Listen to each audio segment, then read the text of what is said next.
has undertaken an audit and documented all death and disability claims from the institutions governed by the PSS Act 2012 that have not been settled from the year 2021 to date.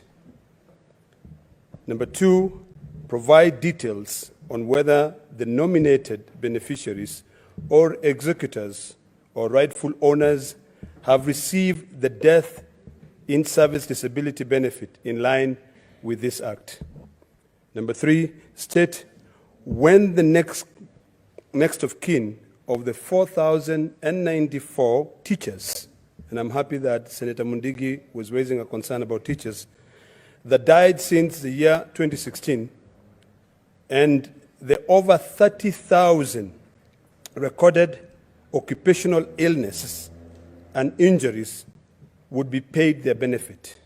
Number 4, provide details on when further disciplined services like NPS, Kenya prisons, will be fully compensated, noting that there exist over 1,000 outstanding death and disability claims pertaining to period from 2016 to 2018. Number 5, give details on why the National Police Service and the Kenya Prison Service were provided with only 1 year benefit by the National Health Insurance Fund as an insurer, as opposed to 5 years life and death disability as per the PSS Act of 2012. Number 6, state whether the judiciary has procured the insurance benefit for their staff in line with this act.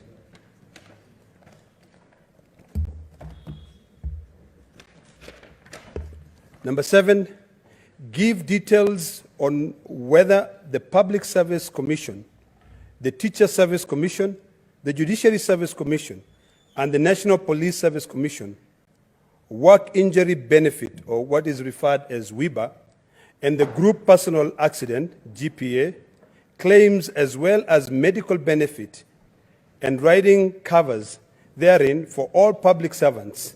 This is the claims which should cover from 2016 to 2023 that have not been paid since the inception of the HRM manual in 2016 have been paid.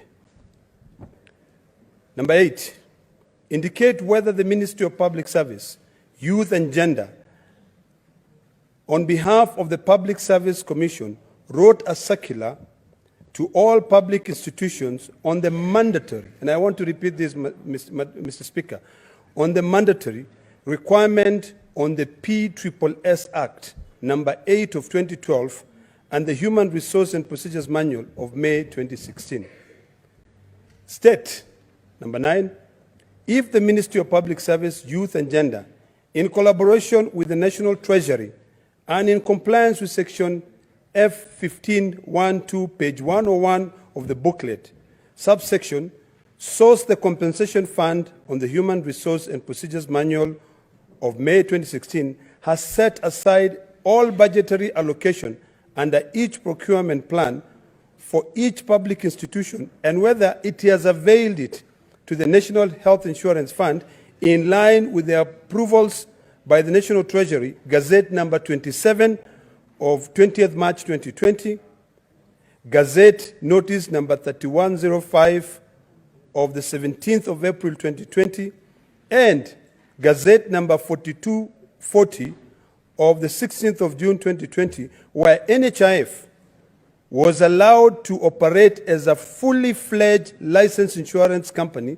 albeit not regulated by the IRA, to insure the government and all its affiliated personnel. And finally, number 10, Mr. Speaker, indicate if the circular to direct all the public institutions under the PSS Act 2012 provided their staff data to the National Hospital Insurance Fund to facilitate provision of the cited cover, with premium having been paid by the government through the National Treasury. The classes of insurance as per the Act of the HRA, the Act and the HRM manual are, number 1, medical insurance benefit, and these can be found in page 58, D4, 1 and 2C of the HRM manual. Group life and disability cover for 5 years, basic salary on page 75, D38, 2. Number 3, group personal accident, 5-year basic salary on page 102, 103, item F17. And lastly, Work Injury Benefit Act, 8 years gross pay on page 102, 103, item F17. Mr. Speaker, this is a very important statement, and I hope that the committee that you will assign this statement will follow through to ensure that our civil servants are compensated. I thank you, Mr. Speaker. Okay. Senator Aminda Kibwana.